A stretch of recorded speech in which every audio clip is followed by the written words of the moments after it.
15 seconds.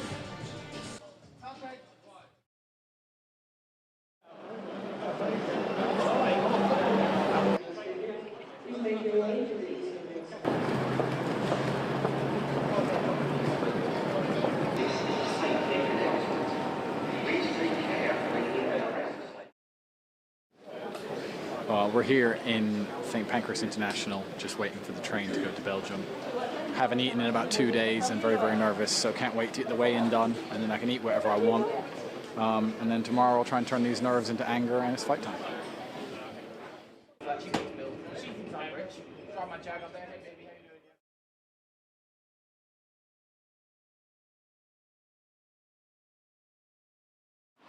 I'm starving. Everything seems to take forever. I'm irritable, I'm annoyed, I want to eat now. It's been 2 days now, so standing around for the last 30 minutes, everyone's on the phone or doing stuff. Now I'm hungry, so.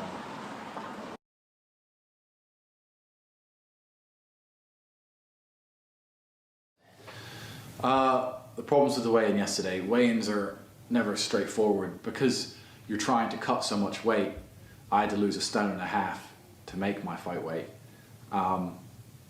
It's difficult because you don't want to cut too much because it's so hard as it is. So you can weigh yourself on certain scales at home and be on weight, and then when you get to their scales, you're not on weight. So usually I like to weigh myself on the scales that I'll be being weighed on to check, and if I am over, I can go for a run or something and sweat some weight out. But this time, there was traffic and the driver took us to the wrong place and we arrived late, etc, etc, etc. So by the time I got to the weigh-in, I had to just weigh in, and I was a little bit over. Which is usually a massive problem, but luckily my opponent was a little bit over too, by about £1 or £1.5 pounds, so they let us slide, but otherwise I would have been in a lot of trouble. So very fortunate, first time it's ever happened to me being overweight, but it's only because I couldn't check, so, but yeah, done now.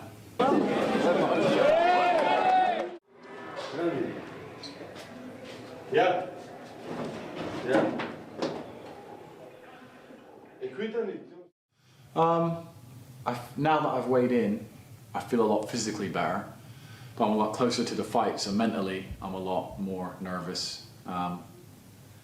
Obviously there's a lot to think about. The problem is with this sport, it's not a team game. You can't rely on anyone else if you're having a bad day, and if you lose, you don't just lose, you lose and go to hospital. So it's very nerve-wracking. I think a lot of people underestimate exactly how scary this sport is. And the better you get at it, the more confidence people have. So you say things like, oh, I'm fighting someone really good, and they go, oh, don't worry, Tate, you're the best, you'll smash him. And it's like, yeah, it's easy for you to say, and thanks for the confidence, but I much appreciate when people are worried and concerned, because the better you get, the better are the people you fight. And the person I'm fighting has trained as hard as he could for the last 12 weeks and dedicated his life to beating me, just like I have dedicated mine to beating him. And it's going to be a hard night. It's going to be a very hard night. And even if I make it look easy, trust me, it wasn't. And I'm really nervous about it. I'm really intimidated. So every fighter is different. Some fighters don't care. Some fighters are angry, and some fighters, it doesn't bother them, but we're all different. And I'm a thinker as a person. I'm quite an intelligent individual, and unfortunately that means that I'm not ignorant enough to think I'm the best thing in the world. I know I'm fallible. I'm a human being, and I can break like everyone else, so. Anybody who thinks fighters aren't nervous before they go into the ring, and that they're all sort of, Iron Man, so to speak, they're wrong. Fighters get really nervous, get scared. Obviously bad things can happen. Me and Andrew have both been at shows where people have died in the ring and been killed.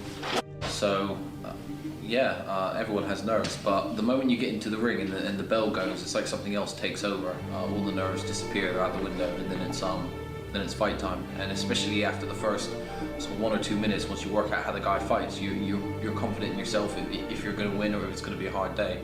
So yeah, the nerves disappear.